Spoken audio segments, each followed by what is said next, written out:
আমরা রাসূলকে অনুসরণ করব, ওনার দেখানো পথ অনুযায়ী চলাফেরা করব। ওনাকে যদি আমরা আদর্শ মেনে চলতে পারি তাহলে আমাদের দুনিয়ায়ও শান্তি আছে, আখিরাতেও মুক্তির পথ আছে। আর যদি আমরা রাসূল সাল্লাল্লাহু আলাইহি ওয়াসাল্লামের আদর্শ বাদ দিয়া অন্য কোনো মানুষের আদর্শ গ্রহণ করি তাহলে দুনিয়ায় আমাদের লাঞ্ছনা আছে, আখিরাতেও আমাদের জন্য লাঞ্ছনা আছে। বলেন নাউজুবিল্লাহ। এই রাসূলকে অনুসরণ করতে হবে। তার আগে রাসূল সাল্লাল্লাহু আলাইহি ওয়াসাল্লামকে প্রাণের চাইতে বেশি ভালোবাসতে হবে।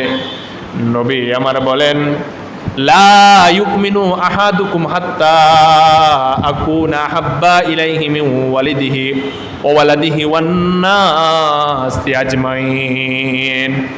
রাসূল সাল্লাল্লাহু আলাইহি ওয়াসাল্লাম বলেন, তোমরা পরিপূর্ণ মুসলমান হতে পারবা না, পরিপূর্ণ ইমানদার হতে পারবা না যতক্ষণ না পর্যন্ত আমি নবী তোমাদের কাছে তোমাদের পিতা মাতা, তোমাদের সন্তান আদি, তোমাদের স্ত্রী, তোমাদের আলে আওলাদ, তোমাদের নেতা নেত্রী, তাদের চাইতে আমি নবী তোমাদের কাছে বেশি প্রিয় না হব ততক্ষণ পর্যন্ত তোমরা পরিপূর্ণ ইমানদার হতে পারবা না, মুসলমান হতে পারবা না।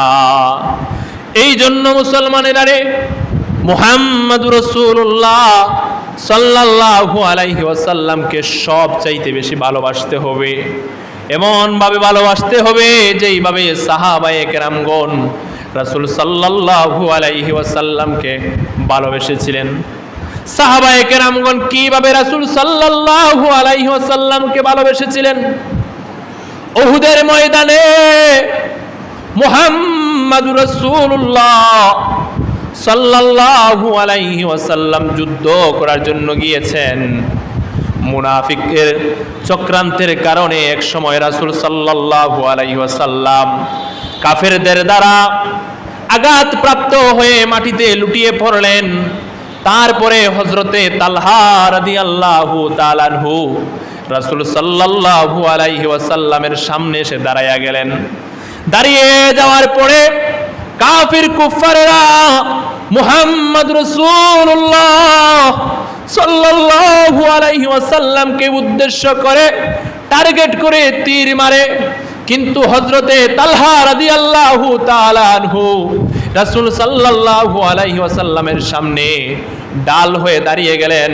আর রাসূল সাল্লাল্লাহু আলাইহি ওয়াসাল্লামকে বললেন, ইয়া রাসূলুল্লাহ, ইয়া হাবিবাল্লাহ, আপনি মাথা উঁচু করবেন না, আপনি শুয়ে থাকেন, আমি আপনার সামনে দাঁড়াইয়া গেলাম। তখন কাফের কুফারেরা ইচ্ছে মতো রাসূল সাল্লাল্লাহু আলাইহি ওয়াসাল্লামকে টার্গেট করে তীর মারতে লাগলো। একটা একটা তীর হযরতে তালহা রাদিয়াল্লাহু তাআলা আনহুর পিঠের মধ্যে গাঁথতে লাগলো। তারপরেও তিনি রাসূল সাল্লাল্লাহু আলাইহি ওয়াসাল্লামের সামনে থেকে সরে যান নাই। শেষ পর্যন্ত হযরতে তালহা রাদিয়াল্লাহু তাআলা আনহুকে কাফির কুফাররা তরোয়াল দিয়ে আঘাত করেছে, একটা হাত পড়ে গিয়েছে।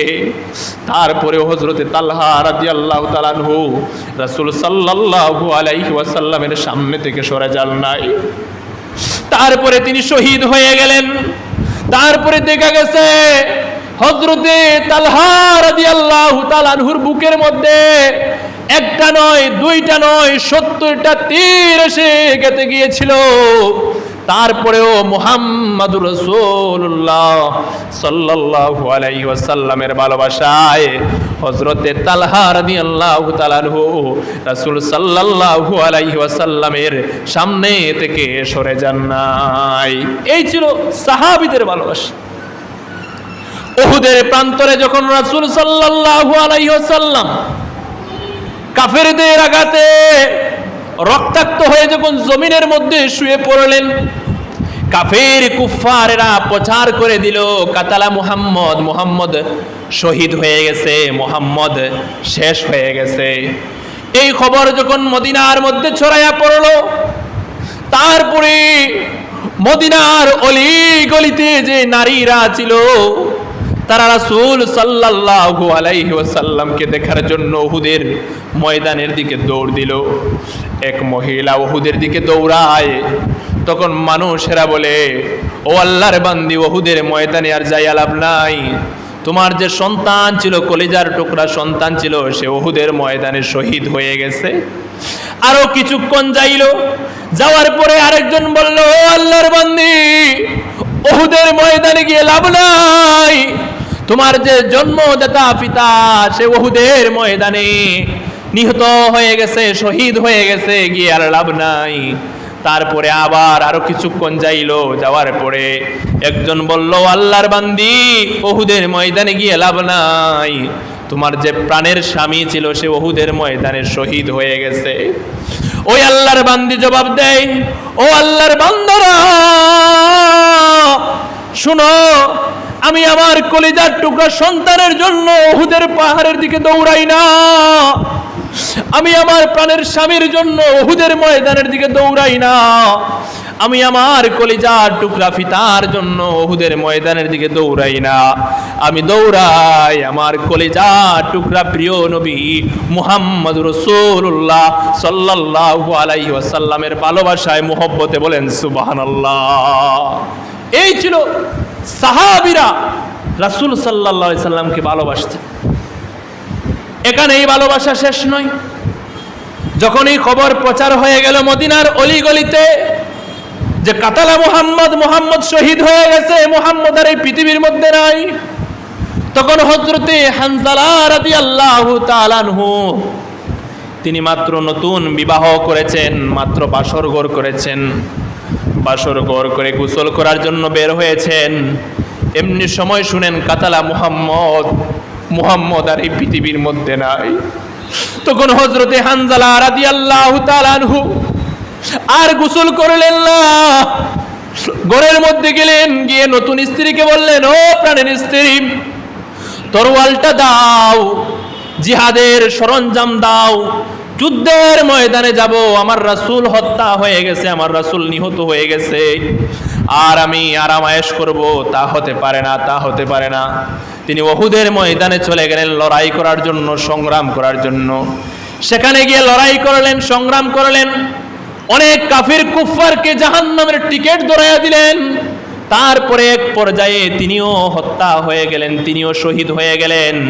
তিনি যখন শহীদ হয়ে গেলেন, তারপরে এই উহুদের ময়দানের ফলাফল ঘোষণা হয়ে গেল যে কাফের কুফফারেরা বিজয় লাভ করলো আর মুসলমানরা হেরে গেল। তারপরে রাসূল সাল্লাল্লাহু আলাইহি ওয়াসাল্লাম অন্যান্য সাহাবীদেরকে নিয়ে চলে আসলেন মদিনায়। চলে আসার পরে হযরতে রাসূল সাল্লাল্লাহু আলাইহি ওয়াসাল্লাম সাহাবীদেরকে বলতেছেন, ও সাহাবীরা রে, সমস্ত লাশদেরকে একত্রিত করো, জানাজা দেওয়া হবে। এমনি সময় হযরতে হানজালার স্ত্রী রাসূল সাল্লাল্লাহু আলাইহি ওয়াসাল্লামের দরবারে দৌড়ে আসলো, এসে বলল, ইয়া রাসূলুল্লাহ, ইয়া হাবিবাল্লাহ, আমি জানি যারা জিহাদের ময়দানে শহীদ হয়ে যায় তাদের মৃত্যুর পরে আর গোসল দেওয়া হয় না, তাদের কাফন দেওয়া হয় না, যেমনি আছে এমনি তাদেরকে জানাজা পড়াইয়া তাদেরকে দাফন করে দেওয়া হয়। কিন্তু আমার স্বামী অপবিত্র ছিল, তার উপরে গোসল ফরজ ছিল, কিন্তু সে গোসল করে নাই। ইয়া রাসূলুল্লাহ, সে যখন শুনেছে কাতালা মুহাম্মদ আপনি শহীদ হয়ে গেছেন, তখন সে আর গোসল করে নাই, সে জিহাদের ময়দানে রওনা দিয়ে দেয়। আমি জানি আমার স্বামী জিহাদের ময়দানে শহীদ হয়ে গেছে। ইয়া রাসূলুল্লাহ, আমার স্বামীর উপরে গোসল ফরজ, আপনি ওনারে গোসল করান। তখন মুহাম্মদ রাসূলুল্লাহ সাল্লাল্লাহু আলাইহি ওয়াসাল্লাম সাহাবীদেরকে বললেন, সাহাবীরা রে, আমার হানজালার লাশটা তোমরা তালাশ করে আনো। তখন সাহাবায়ে কেরামগণ হযরতে হানজালা রাদিয়াল্লাহু তাআলা আনহুর লাশটারে তালাশ করতেছেন, কিন্তু লাশ তো কোথায় পাওয়া যায় না। রাসূল সাল্লাল্লাহু আলাইহি ওয়াসাল্লাম টেনশনে পড়ে গেলেন যে হানজালার লাশ কোথায় গেল। এমনি সময় হযরতে জিবরাইল আলাইহিস সালাতু ওয়াস সালাম রাসূল সাল্লাল্লাহু আলাইহি ওয়াসাল্লামকে এসে বলেন, ইয়া রাসূলুল্লাহ, ইয়া হাবিবাল্লাহ, হানজালার গোসলের জন্য আপনাকে টেনশন করতে হবে না। হানজালার গোসল আল্লাহ রাব্বুল আলামিন হাউজে কাউসার দিয়া আরশে আজিমের মধ্যে করাইছেন। বলেন সুবহানাল্লাহ। হযরতে হানজালা রাদিয়াল্লাহু তাআলা আনহুর লাশকে আল্লাহ আরশে আজিম নিয়া হাউজে কাউসারের পানি দিয়া গোসল করাইয়া দুনিয়ার জমিনে ফিরত দিয়েছেন। সাহাবীরা হযরতে হানজালার লাশের পাশের মধ্যে গিয়েছেন, যাওয়ার পরে দেখেন হযরতে হানজালার দাড়ি মুবারক ভিজে ভিজে টপ টপ করে পানি পড়তেছে। বলেন সুবহানাল্লাহ। এই ছিল সাহাবীদের ভালোবাসা মুহাম্মদ রাসূলুল্লাহ সাল্লাল্লাহু আলাইহি ওয়াসাল্লামের প্রতি। কিন্তু আপনার আমার ভালোবাসা কেমন? আপনার আমার ভালোবাসা হলো বিরিয়ানির ভালোবাসা, আপনার আমার ভালোবাসা হলো জিলাবির ভালোবাসা, আপনার আমার ভালোবাসা হলো তুফা সিন্নির ভালোবাসা, আপনার আমার ভালোবাসা হলো 500 টাকার নোটের হাদিয়ার ভালোবাসা। এর চাইতে বেশি না, এর চাইতে বেশি না।